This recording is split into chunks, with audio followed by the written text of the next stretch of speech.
Hello साथियों, स्वागत है आपका हमारे चैनल पर। साथियों, ये संविधान की सुपर फास्ट रिवीजन क्लास का तीसरा पार्ट है। आप लोग इस पार्ट को जरूर देख लेना, पूरा पार्ट देख लीजिए। कुछ कमियां हैं जिसे मैं सुधार रहा हूँ। एक दो पार्ट हो सकता है थोड़ा आपको सही से समझ ना आया हो, लेकिन आने वाले समय में सुधार दूंगा। तो साथियों, और ये जो क्लास है, चाहे आपका कोई भी एग्जाम हो, चाहे यूपी पुलिस का एग्जाम हो, चाहे आप यूपी ट्रिपल एस सी पेट का एग्जाम दे रहे हो, चाहे एसएससी का, चाहे कोई स्टेट का एग्जाम दे रहे हो, चाहे आपका जो अभी वैकेंसी चल रही है दिल्ली पुलिस में भी ये काम आएगा। ठीक है, तो चलिए साथियों स्टार्ट करते हैं। तो साथियों, polity super fast revision series का ये तीसरा पार्ट है। मैं 2 पार्ट पहले से बनाकर अपलोड कर चुका हूँ। इस सीरीज में आपको कम समय में ज़्यादा चीज़ें देने की कोशिश कर रहा हूँ। आपको पता है पिछले पार्ट में मौलिक अधिकार मैंने कवर कर लिए थे। यहाँ पे जहाँ से छोड़ा था वहीं से आपको बताते हैं। देखिए 35 तक तो मैंने कवर कर लिया था। आगे देखिए, यहाँ पे लिखा हुआ है मौलिक अधिकार नहीं है। तो मौलिक अधिकार देखिए, हड़ताल है, अनिवार्य रोजगार, मताधिकार, चक्का जाम, आवास का अधिकार, ये कोई मौलिक अधिकार नहीं है। इन्हें लेकर के आप सरकार से विरोध नहीं कर सकते हो। हाँ, जो मौलिक अधिकार है उसे लेकर आप सरकार से केस भी कर सकते हो अगर उसका हनन हो रहा है तो। देखिए, लेकिन कुछ दशाएं भी दी गई हैं, आपको भी याद रखनी पड़ेंगी। देखिए, केवल भारतीय नागरिकों के मौलिक अधिकार हैं, लेकिन विदेशियों के मौलिक अधिकार नहीं है। आर्टिकल 15 है, आर्टिकल 16, आर्टिकल 19, आर्टिकल 29 और 30। यानी इन जो आर्टिकल, ये जो पाँचों आर्टिकलों में जो दिए गए हैं मौलिक अधिकार, वो सिर्फ केवल भारतीयों के लिए हैं और विदेशियों के लिए नहीं हैं। अच्छा, यहाँ से देखिए आप, भाग 4 चालू हो जाता है। ये राज्य के नीति निर्देशक तत्व हैं और आर्टिकल 36 से 51 तक जाता है।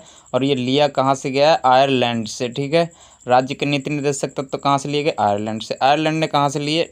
स्पेन से। ठीक है भाई, यहाँ पे सब लिखा हुआ होगा, यहाँ पे आप देख सकते हो। ठीक है, आगे देखो।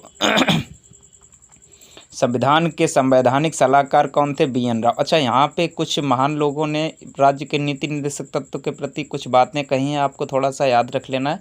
फटाफट चलिए डिस्कस कर लेते हैं इन्हें।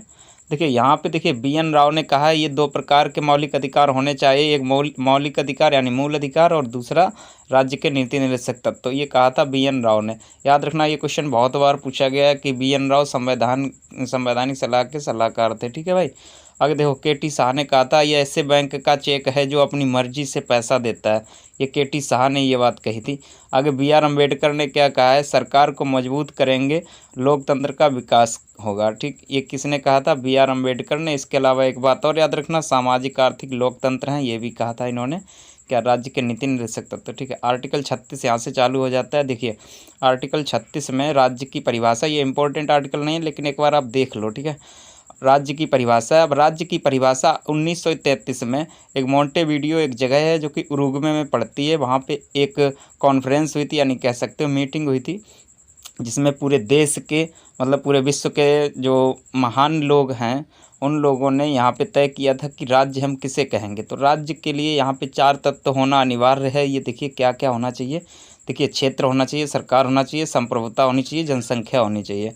जैसे अब यहाँ पे देखिए, जैसे हमारा देश जब गुलाम था, अंग्रेज़ों का गुलाम था, उस समय हमारे पास संप्रभुता नहीं थी। आप देख सकते हो संप्रभुता का मतलब क्या होता है? खुद से डिसीजन लेना, यानी किसी भी बात का आप खुद से निर्णय ले सको, इसी को कहते हैं हम संप्रभुता।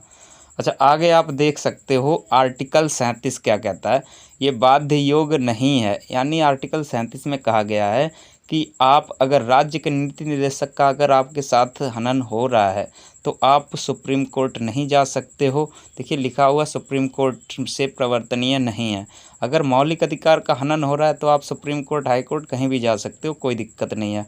आर्टिकल 38 क्या कहता है? लोक कल्याण की अभिव्यक्ति, जिसमें देखो सामाजिक न्याय, आर्थिक न्याय और राजनीतिक न्याय के बारे में बताया गया आर्टिकल 38 में। आर्टिकल 39, महिलाओं को समान कार्य का समान जो पैसा है वो दिया जाएगा। ठीक है, समान वेतन दिया जाएगा। यहाँ पे थोड़ा सा कट रहा है, देखिए। अच्छा, आर्टिकल 39 का जो है, आर्टिकल 39 तक का ये इम्पोर्टेंट है, याद रखना। ये संविधान संशोधन करके जोड़ा गया है। इसमें क्या कहा गया है? समान न्याय एंड निःशुल्क विधि सहायता। इसका मतलब ये है कि देखिए, अगर मान लो किसी से आपका केस हो जाए, सामने वाली पार्टी पैसा वाली हो, वो तो अच्छा से अच्छा वकील कर लेगी, लेकिन आपके पास पैसा नहीं होगा तो आप वकील नहीं कर पाओगे। तो सरकार आपको एक सरकारी वकील देगी उससे केस लड़ने के लिए। अब जीते हारे वो उसके ऊपर है, ठीक है भाई। आर्टिकल 40 इम्पोर्टेंट है, याद रखना। ग्राम पंचायत का गठन है और इस ग्राम पंचायत को लेकर बहुत विवाद रहा है, जैसे महात्मा गांधी, बी.आर. अम्बेडकर जी में। देखिए, बी.आर. अम्बेडकर जी इसका विरोध कर रहे थे और गांधी जी इसके फेवर में थे, तो इसे उठा करके राज्य के नीति निर्देशक तत्व में डाल दिया गया, क्योंकि ये मौलिक अधिकार अगर बन जाता तो उस समय अम्बेडकर जी का कहना ये था कि अगर हम ग्राम पंचायत बना देंगे, यानी गाँव का मुखिया बनाएंगे, तो गांव का मुखिया कोई एक पावरफुल इंसान बन जाएगा और वही राज करेगा, ऐसा इनका कहना था। और वास्तव में मुझे लगता है कि ये सही भी उन्होंने कह रहे थे, लेकिन इसे जो है डाल दिया गया किसमें, आर्टिकल 40 राज्य के नीति निर्देशक तत्व में। लेकिन आगे चल कर के ये ग्राम पंचायत जो है या कह सकते हो नगर पंचायत, एक ग्राम पंचायत 1993 से लागू कर दिया गया था पूरे देश में। लेकिन यहाँ पे आप देखो थोड़ा सा अलग अलग थोड़ा सा याद रख लेना। देखिए, ग्राम पंचायत को लागू करने वाला पहला राज्य कई बार पूछा गया है दोस्त। देखिए यहाँ पे राजस्थान के नागौर जिले के बगदई गांव में 2 अक्टूबर 1959 को चालू हुआ था। और ग्राम पंचायत को लागू करने वाला दूसरा राज्य आंध्र प्रदेश के महबूब नगर जिला का 7 नगर गांव में 11 अक्टूबर 1959 में ग्राम पंचायत लागू करी गई थी। आगे देखिए, 24 अप्रैल 1993 को भारत में पूरी तरह से लागू कर दी गई थी, इसीलिए 24 अप्रैल को ग्राम पंचायत दिवस मनाया जाता है। तो साथ ही ग्राम पंचायत को लेकर के कई समितियां गठित की गई थी। एक याद रखना, बलवंत राय मेहता समिति, ये त्रिस्तरीय पंचायत इन्होंने दी थी और ये 1957 में गठित करी गई थी। अशोक मेहता समिति 2 स्तरीय पंचायत इन्होंने दिया था इसका सिद्धांत, तो ये 1977 में गठित की गई थी। क्वेश्चन यहाँ से पूछ लेता है कभी कभार। आर्टिकल 41 देखिए क्या कहता है, कुछ दशाओं में सरकारी सहायता। देखिए, विधवा पेंशन, बुढ़ापा पेंशन, विकलांगों के लिए गाड़ी, वृद्ध शिक्षा, ये सब आर्टिकल 41 के तहत दिया जाता है। लेकिन मैंने आपको पहले ही कहा है कि इसके लिए आप सुप्रीम कोर्ट नहीं जा सकते। अगर ये सरकार नहीं देगी तो भी आप कुछ नहीं कर सकते हो, क्योंकि भाई ये राज्य के नीति निर्देशक तत्व हैं, ठीक है। अब आर्टिकल 42 इंपॉर्टेंट है। देखिए, न्याय संगत या मनोदशा प्रसूति सहायता। आगे देखिए, आर्टिकल 43 निर्वाह मजदूरी। आर्टिकल 43 का में दिया गया कामगारों की भागीदारी या सलाह लेना, ठीक है। अब आगे देखो, आर्टिकल 43 खा कहता है सहकारी समितियां, ठीक है, उसके बारे में बताया गया। यहाँ पे ट्रिक आप याद रख सकते हैं 41 से 43 तक का। देखो आपको यहाँ बता दें, दशा मनोचित निर्वाह, ठीक है।